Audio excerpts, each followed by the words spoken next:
In order to perform it properly, find a speed that works well for you.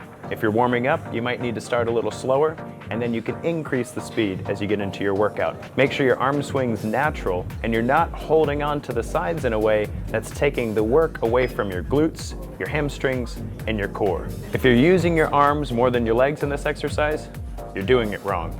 You want your arm swing to be natural and strong for you. Continue this exercise for your program duration. The treadmill is a powerful cardiovascular modality. You can walk on it, you can run on it, you can do intervals, warm up and cool down. We've got one right here. Let's get started. To make the best use of the treadmill, we've got to be using it right. Katie's doing an awesome job right now running on the treadmill and getting a good base cardiovascular workout in.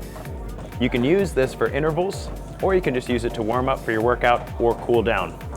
Right now what Katie's doing is called base training, because she's doing it at a nice low intensity. I'm gonna up the ante on her just a little bit.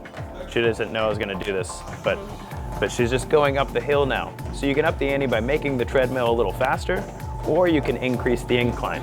As we run up a hill, the speed that she was maintaining before gets a lot harder. How are we feeling? Good. And notice how she's not using her arms to stay on the treadmill. She's using her lower body. So she's getting a great glute workout, great hamstring workout, and keeping her core and heart engaged.